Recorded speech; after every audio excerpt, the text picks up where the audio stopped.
Y ya estamos en comunicación con el gran Ariel Tarico, humorista político, imitador que trabaja en esta radio y en la cadena de noticias TN. Además está haciendo Tarico on the Rottenberg Bote 2023 en el Teatro Politeama y es coautor de un libro que publicó hace 15 años que se llama El humor en la era K. Hola Ariel, te saludamos Gastón Reutberg y quien te habla Alejandro Alfie. Buenas tardes, ¿cómo estás?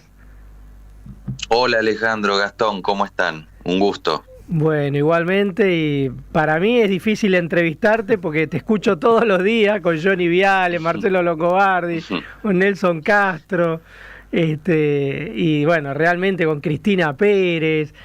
Y bueno, lo primero que me gustaría preguntarte es cómo es tu trabajo cotidiano para componer tantos personajes diferentes a los que les das una presencia tan real, de actualidad, todos los días. Sí, la idea siempre es reírnos un poco de lo que nos pasa, entonces, bueno, generalmente ese laburo previo por ahí empieza vía WhatsApp, empezamos ahí por ahí a pelotear los temas con mis compañeros, por ahí surge una nota especial y entonces me mandan la nota, yo pienso con qué personaje la puedo abordar y después la magia se da al aire. Lo que tienen los pases, tanto de la mañana como de la tarde, es que nos juntamos un ratito antes de la producción, charlamos, debatimos y después, cuando se prende la luz, ya está, es lo que sucede ahí en el momento. También tengo la suerte y el privilegio de tener de compañero a David Rottenberg, con el que, bueno, muchas veces por ahí él tiene una idea, me pasa algunos guiones o armamos alguna producción, algunas canciones. Entonces, bueno, con él también estoy casi todo el tiempo en línea y laburamos juntos. Pero bueno, lo que sucede ahí en el momento, muchos personajes por ahí surgieron de una charla improvisada ahí en la mesa. Vos sabés que nosotros hace 2 meses lo entrevistamos a Alfredo Leuco y le preguntamos por la imitación que vos haces de él y nos dijo que le encantaba, que le gustaba mucho cómo lo imitabas. ¿Hay alguno que te haya... Sí. No, si hay alguno que te haya traído problemas, porque me imagino por ahí que, bueno, a Leuco le gusta, pero quizá otro dice, no sé. Sí, en general he tenido la suerte de que todo anduvo bien, digamos. Con el tema de Leuco surgió que cuando estábamos con Johnny y con Nelson a la tarde, en el pase que hacíamos a las 5, surgió así como una especie de parodia, ¿no? Como que yo inventaba una especie de Alfredo Leucón, que como dice el personaje es más gorila que King Kong, entonces cada vez que hay alguna noticia relacionada con el mundo K, es como que bueno, explota y se da como una especie de increíble Hulk, una cosa así. Y entonces ese personaje quizá va más por el lado del grotesco o de la exageración, de la parodia. Pero con los personajes reales, lo que me ha pasado casi siempre, tanto del espectáculo como de la política, es que los personajes siempre me agradecen la imitación o les gusta y nunca he tenido ningún tipo de problemas. Creo que tiene que ver con que yo primero vengo del mundo de la radio y la radio es un medio por ahí menos agresivo que la tele, entonces es un medio más cálido y bueno, en general siempre tuve buena onda, excepto por ahí los fanáticos de cada uno de los políticos. Eso es algo que no se puede manejar y muchas veces sí, a los fanáticos de determinados políticos no les gusta. Ariel, en la construcción de los personajes hay algo más que imitación, digo, no es solo imitación, sino que vos también tenés información. En ese sentido, ¿vos te sentís un poco una combinación entre periodista y humorista? No, yo soy un caricaturista de siempre y desde chico cuando empecé copiando las caricaturas que salían en la revista Humor o en el diario, entonces yo me dedicaba siempre a tener como una visión de la realidad, por supuesto, que sea humor con opinión, pero no me siento un periodista. Siempre tuve curiosidad, entonces me gustaba leer de todo y es por eso que por ahí meto algunas cosas que he leído y como información de cada personaje extra, pero no me siento un periodista. ¿Y cómo fue que empezaste a trabajar en los medios como humorista? Uh-huh. ¿Cómo arrancaste? Bueno, eso lo que pasa es que primero fui muy consumidor de medios, es decir, la época en que los padres consumían tele o radio y entonces los chicos, como recién empezaba internet, pero la mayoría de los programas que veía mi vieja o mi viejo los veía yo, entonces me identificaba mucho con los humoristas, me gustaba escuchar a Carlitos Russo haciendo los personajes, a Mario Sánchez, a Juan Carlos Mesa, Gianni Lunadei, eso eran mis ídolos de chico. O sea, yo me identificaba mucho con Gasalla, con Tato Bores, con los humoristas que aparecían en los medios, y empecé más que nada como oyente de LT10, y es algo que ahora le dije a unos chicos del curso de guión de Argentores, nos invitaron ahí para una charla, y entonces les dije, yo cuando empecé escuchaba la radio y pensaba, decía, bueno, a ver, ¿en qué lugar me puedo meter o qué le puedo aportar a este programa? Entonces en LT10 yo escuchaba que los programas por ahí eran muy aburridos y no tenían a alguien que hiciera humor o que hiciera algún personaje, y entonces yo pensaba, ¿cómo puedo sorprender? Y la sorpresa vino por el lado de imitar a alguien de esa radio, porque digamos, si yo imitaba a los que se imitaban siempre, qué sé yo, no me iban a dar pelota. O sea, si imitaba a Menem en esa época, bueno, sí, había muchos que lo hacían, pero empecé imitando a Rogelio Alanís, que es un periodista muy conocido de Santa Fe, y entonces llamé a la radio haciéndome pasar por él, y como el que atendió del otro lado, el periodista que casualmente conducía en su momento un programa los sábados a la tarde, Pilo Monzón, me atendió el teléfono y se creyó esa joda. Entonces, bueno, a partir de ahí me dijeron, bueno, venite a la radio, así salís al principio por teléfono. Hice mucho laburo de producción, estuve en la época en que se grababan los mensajes de los oyentes con el cassette. Ajá. Y a partir de ahí empecé. Cebaba mate ahí en la producción los sábados a la tarde y cada tanto me habilitaban para salir por teléfono haciendo 1, 2, 3 personajes. Y hay personajes, bueno, que haces ya hace más de 20 años, como, no sé, Hugo Moyano, por ejemplo. Sí. Y otro que empezaste, me parece hace poco, ¿no? Con esto de las Mabeles, la Mabel cordobesa. Sí. Sí. Acá nos piden si podés hacer alguno de tus personajes. Ahora, no sé si se te ocurre alguno. Sí, bueno, Moyano es eterno y me va a seguir haciendo, Tarico, porque obviously que voy a seguir. Y los que van a ir pasando son los presidentes. Es así, compañero. Y acá nos preguntan si Alberto Fernández, dicen, ¿por qué no hace campaña? ¿Dónde estará ahora? ¿Qué estará haciendo ahora Alberto Fernández? Ahora estoy preparando la fiestita con la que te vamos a recibir esta noche, Alejandro. Y Gastón también. Ah, mira. Así que pueden venir y si quieren grabamos una nota y si no tocamos la guitarra. Mira. Comemos algo. Ustedes traigan la bebida, eso sí. Les pido porque hay una crisis por culpa de Massa, no es por culpa mía. ¿Y Massa lo estará escuchando, Alberto? Sí, por favor que no hable más, ¿eh? La verdad es que mejor que no haga campaña, así que un beso al oyente, ¿eh? ¿Ah? Pero acá me dicen que Carlos Pañi quiere decir algo, porque, no sé, tanto político dando vuelta. Bueno, ¿qué tal, queridos colegas? Carlito. Alejandro, Gastón. Encantado. Estoy muy contento de saludarlos. Estoy acá justamente tomando un ristretto con Michelangelo Pichetto en la biela. quien ahora está escondiendo de vuelta las plumas de paloma que le salieron por apoyar a Horacio Rodríguez Larreta, ¿no? Ahora se las quiere cortar. Literalmente. Se las quiere picante, cortar. Carlos, picante. Sí. Bueno, Carlos Pañi siempre cierra los pases. Con lo Totalmente, cual, con sus chistes, muchas veces recomendados. Y algunos un poco picantes. Sí, verde más que picante. Bueno, me han contado que le pasa ahora a Pañi que por ahí va a alguna conferencia y le piden chiste para cerrar el encuentro, que se cuente uno.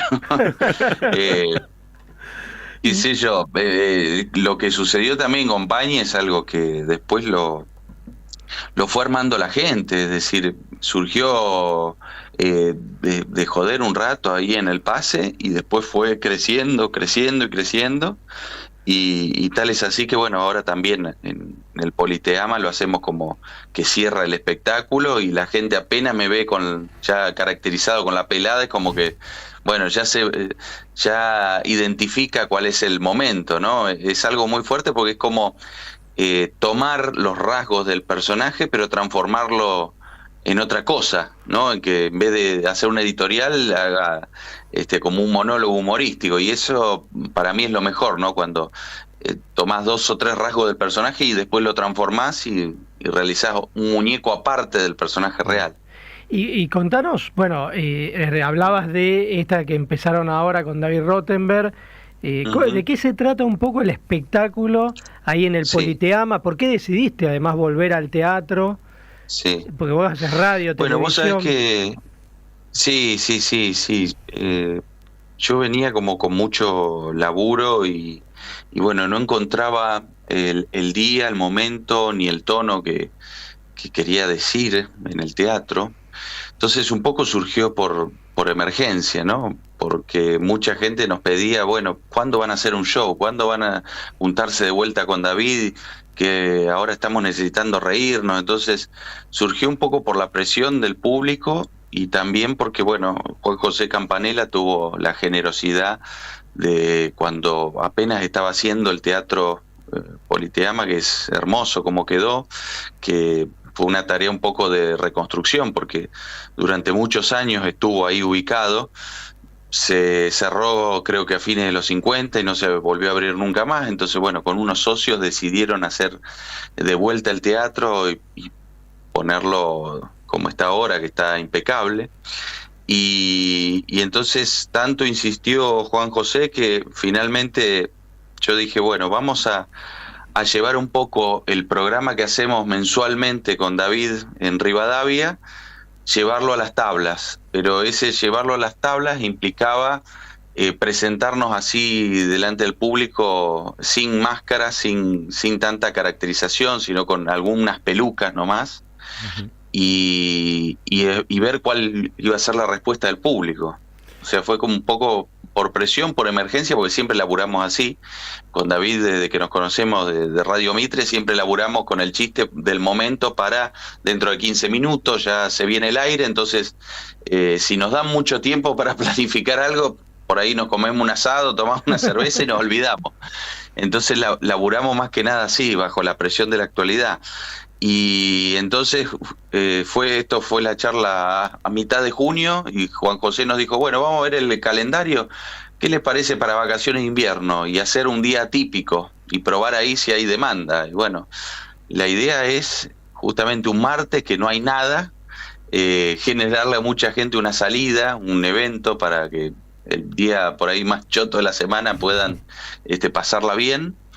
Y hay canciones, monólogos, hay los personajes que la gente conoce habitualmente y sobre todo está la escenografía ahí de Parque Lezama que nos dejan intervenirla, así que es como que los personajes están ahí pululando por el Parque Lezama y bueno, hay momentos por ahí más emotivos, porque por ahí hacemos un homenaje a los 40 años de democracia y aparecen algunos expresidentes, entonces bueno, tratamos de evocar, pero fundamentalmente es para reírnos a carcajadas, si es posible, de lo que nos pasa, generar catarsis y que durante 2 horas no es que nos olvidamos de los problemas, sino que somos conscientes y bueno, y esa risa es consciente justamente. Por si hace falta decirlo, estamos hablando con Ariel Tarico en Contacto Digital. Ariel, en el caso del teatro en particular, vos vas testeando qué tanto pega alguna salida, algún chiste, algún gag, algo del guión, porque vos estás mencionando que trabajan mucho con David el tema de los guiones, ¿no? Sí. ¿Hay ahí alguna capacidad de improvisación cuando vos ves que algo prende más?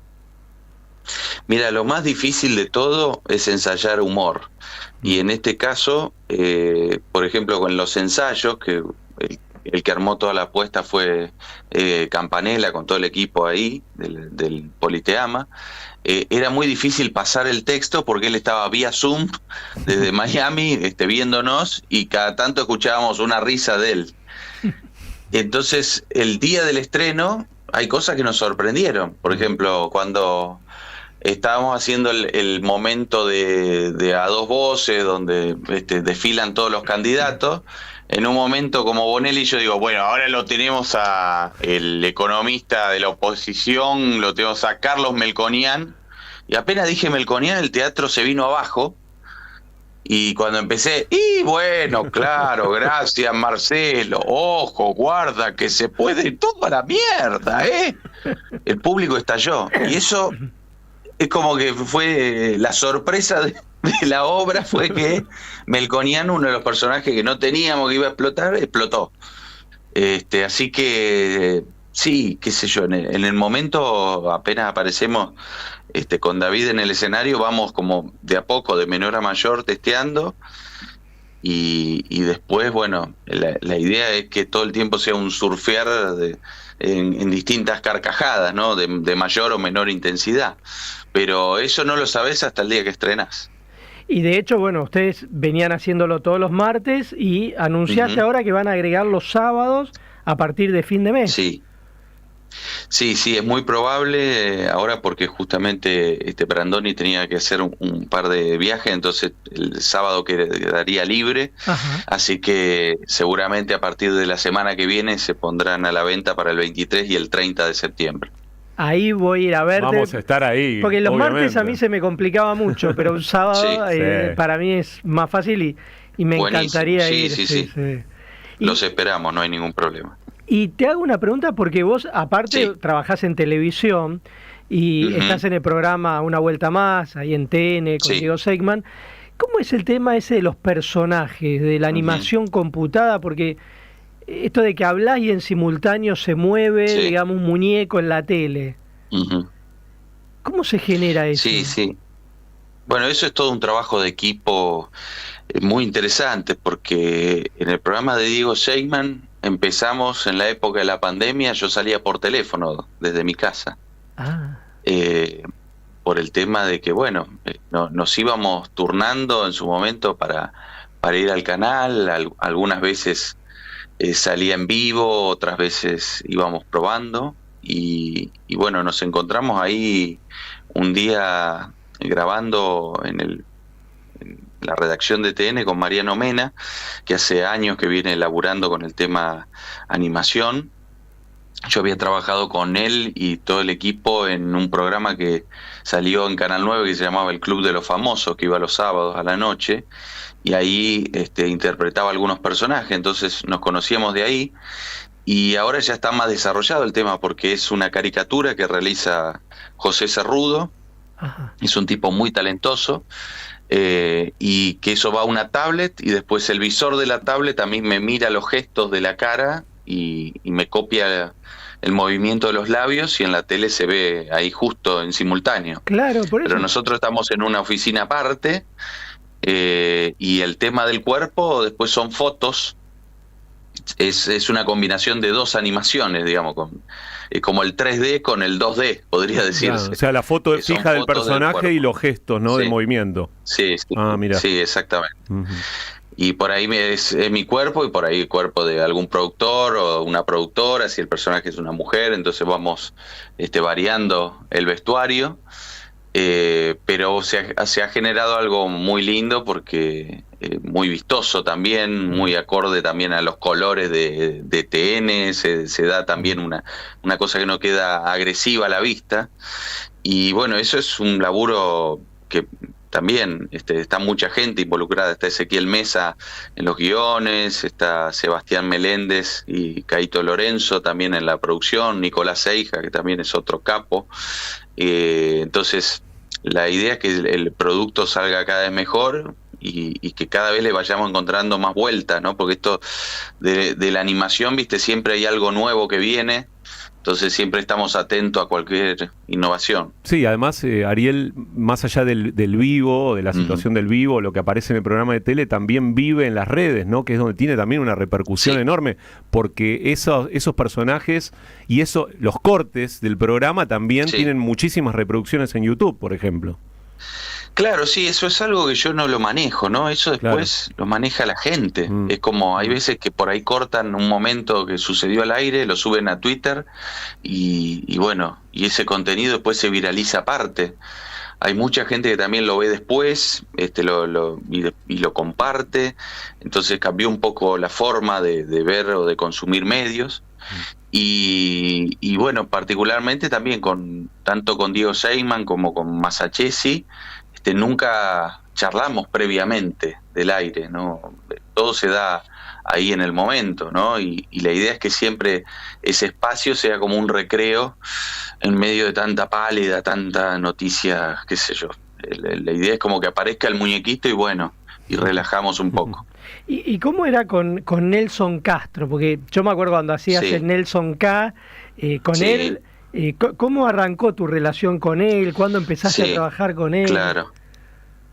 Bueno, eso fue también algo que se dio después de un tiempo, ¿no? Porque primero habíamos empezado a trabajar en Radio Mitre, él pasa a la mañana, yo estaba con Chiche, y entonces cuando él pasa a la primera mañana, los productores de él de ese momento estaban como muy miedosos porque no habían laburado conmigo y yo también laburaba medio sin red. Yo en ese momento estaba trabajando con Esteban Darano como guionista y entonces, bueno, tenían un poco de miedo y él en una charla de producción me dice, vos querido, haz el otro Nelson, yo te voy a seguir, no hay ningún problema, vamos.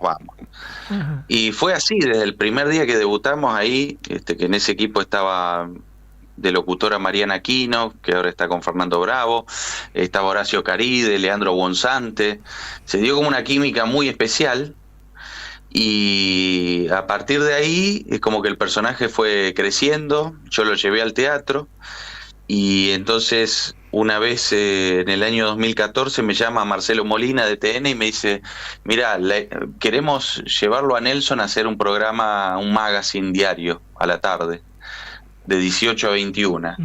Y la idea es hacer el Nelson que vos hacías en la radio y el momento que generabas con él, llevarlo a la tele. ¿Vos lo tenés practicado a él? Sí, le digo, lo hago en el teatro, lo caracterizo en el teatro, tengo los gestos de él de las manos, la cara, todo. Y lo probamos un día en una función en el Teatro ND, un sábado. Él apareció de atrás, saludando al otro Nelson, y bueno, la gente ahí lo recibió muy bien. Así que bueno, empezamos a hacer como la prueba a 2 cámaras y se generó algo muy interesante porque primero es como que se adelantó el prime time en el cable, que antes era la noche y empezó un poco antes, y ahí empezaron a otros canales de cable a competir. En ese momento estaba Feynman S5N, después pasó a 24, después bueno, vino Víctor Hugo, qué sé yo, pero había como un horario fuerte que de golpe con Nelson se hizo a partir de las 18 y también fue de mucho aprendizaje, porque era joder con lo que pasaba ahí en el momento, improvisar muchas veces.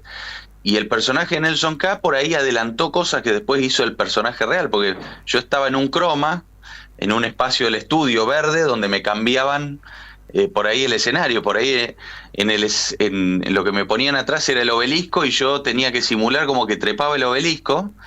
Y después Nelson, cuando hizo el corresponsal, viste que anduvo por Chernobyl, por todos lados. Pero un poco el personaje de Nelson K adelantó lo que él iba a hacer después por el mundo, se dio eso. Como el de Víctor Hugo con Paramount. Sí, Está bien. sí, también. Pero bueno, esas son las cosas que tiene, primero, la radio, ¿no? Que es no solamente hacer la imitación, sino ese personaje en un contexto. Y estar atento a lo que te tira tu compañero, y ahí se termina de construir el personaje. Y bueno, hay veces que sí, hemos delirado y cosas que se han dicho en el pase después se dieron en la realidad. Ariel, siempre hablando de maestros de la radio, próceres, gente que da oportunidades, siempre mencionás a Néstor Ibarra entre esas personas. ¿Qué fue lo que aprendiste con Néstor y qué te acordás de esa época? ¿No? Me imagino que eras muy joven.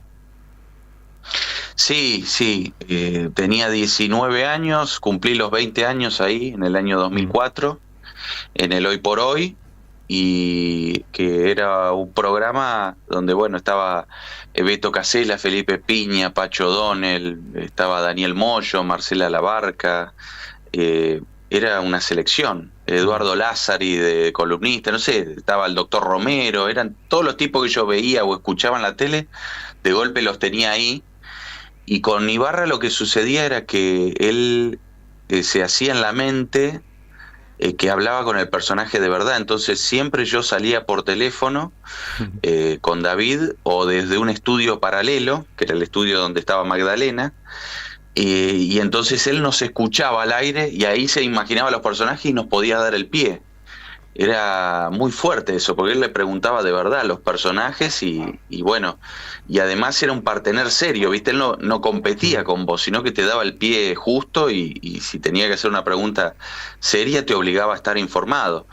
Y fue una época hermosa porque, bueno, estaba también Alejandra Medina en la producción, Marta Lamas, era toda gente que eran docentes y que tenían un respeto por el aire, que bueno, eso me hacía a mí prepararme, y muchas veces también tenían ¿cómo podría decirte? La calidez de corregirte, porque yo era muy pendejo y por ahí era muy mandado, y eso me servía mucho, porque había gente con capacidad, con trayectoria, que te decía, no, esto no, volvelo a hacer, grabalo de vuelta, este chiste no me gustó, o este guión no está muy bien.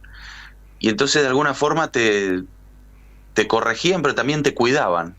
Y bueno, eso un poco se perdió. Se ha perdido eso. Era un nivel de calidad que uno extraña. Y de esa época, yo me acuerdo que escribiste un libro con Julio Leiva y Esteban Darano, con los chistes y guiones humorísticos que hacías ahí en Radio Mitre. ¿Cómo recordás ese libro, el de El humor en la era K? Bueno, eso surgió en el 2008, que fue justo el conflicto del campo, la 125, surgió de esa circunstancia, y entonces fue una recopilación de las secciones que yo hacía en ese momento en la primera mañana, que era La Peña del Camionero con Moyano, la columna de Betty de Barrio Norte, y después los chistes, los apodos, los cómo le dicen. Y mirá los que prologaron, porque prologó Tenenbaum, prologó Juan Carlos Mesa y prologó también Daddy Brieva, que laburaba ahí en Radio Mitre. Sí, full grieta todo, full grieta. Y me acuerdo que en ese momento, claro, el tema que sobrevolaba es esto de, che, ¿nos podemos reír? ¿No? ¿Nos podemos reír de lo que nos pasa? Yo que venía de otra época, o de los 90, donde se hacía humor todo el tiempo con los políticos, llegó como una época donde, bueno, fue como más cuestionado eso. Y nos juntamos después con Luis Gaspardo, que hizo la tapa. Hay un par de ejemplares ahí que están dando vuelta por Mercado Libre. Y la verdad que fue algo lindo, porque también yo le di riendas sueltas a mi hobby, que es hacer caricaturas, y hay algunos dibujos que publiqué ahí en ese libro. Pero después no volví a la gráfica o a hacer libros. Tengo ahí una charla pendiente incluso con Editorial Planeta para volver a hacer algo, porque a mí igual me sigue llamando la atención lo analógico y me gusta el hecho de ponerme a leer. Pero fue, sí, un libro que lo tengo ahí 2 ejemplares y bueno, es como un libro que no se consigue ahora, es como un mito. Ariel, pero salió en un mundo y en un momento muy particular, de mucha tensión, de donde ahí empezó, los que laburamos en medio empezamos también a recibir como cierta agresividad de ciertos militantes, empezamos como a medir que esto se estaba complicando, que el proyecto empezaba a virar hacia algo un poco más autoritario y más agresivo. Estamos en medio de la campaña, Ariel, y obviamente también el humor a veces, en un contexto tan complicado, vos bien lo dijiste, ¿no? A más crisis, está bueno tener el refugio del humor en algunos momentos, ¿no? ¿Vos crees que Milei, Bullrich y Massa, por citar a los 3 candidatos que tienen más posibilidades en octubre, tienen sentido del humor? Mira, ellos sí. Me ha pasado, por ejemplo, Massa una vez me vino a ver al teatro en 2011, cuando estaba en Pinamar, y terminó la función y me dijo, no, te agradezco que me gastaste porque yo me la paso siempre gastando a todo el mundo y bueno, me la banco, qué sé yo. Después con Milei también, sé que le gusta mucho el muñeco que hacemos ahí en Solo una vuelta más. ¿Cuántas veces decís o sea, digamos, en esa invitación? Sí, también, sí. Digamos o sea, algunos me dicen que en realidad no es o sea, digamos, sino digamos o sea. Pero también es un personaje que también me costó mucho hacer porque al principio era solo gritos y después le tuve que meter más el tono de él hablado, que también es muy interesante. Y después con Patricia también ahora le he empezado a hacer un poquito en la tele y gusta mucho. Ellos en particular sí tienen sentido del humor. Lo que no tienen sentido del humor por ahí son los fanáticos o los seguidores de ellos en particular.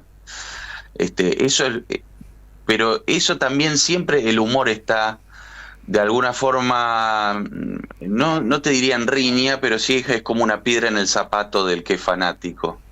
Porque el humor genera una cosquilla o algo que te incomoda siempre.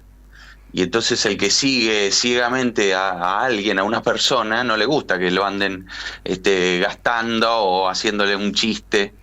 Y además cuando te reís es como que te genera algo que medio incómodo. Entonces la militancia siempre va a ser por ahí enemiga del humor, ¿no? Militante a mí siempre es una palabra que no me gusta, ¿no? Es como que viene de militar, de que tenés que acatar órdenes, ¿no? De que hay un jefe y un soldado. Entonces el humor siempre está de alguna forma en conflicto con eso. Bueno, de hecho me acuerdo la revista Humor, ¿te acordás cuando fue el regreso de la democracia? Sí. Era una revista de resistencia a la dictadura militar en esa última etapa. Sí. Y era de humor, y si bien era política y tenías nota de política y todo, pero la base que tenía era la del humor, que como vos bien decís muchas veces está en tensión con los fanatismos.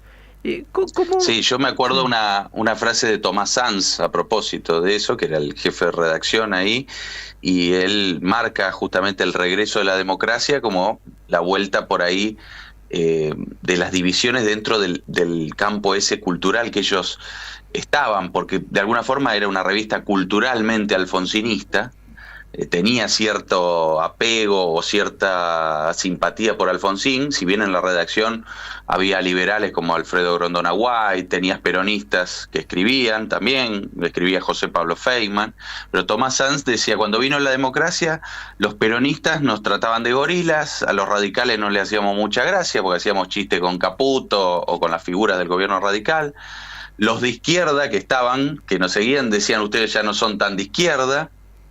Entonces obviamente que cuando volvió la democracia y cada uno empezó a tener participación, ese grupito que estaba unido contra un enemigo, que eran los dictadores, que era Videla, Macera, Agosti, Galtieri, obviamente que ese grupo después que estaba como unido en contra de un enemigo común, después, bueno, cada uno tomó su ruta, su rumbo y fue perdiendo lectores la revista.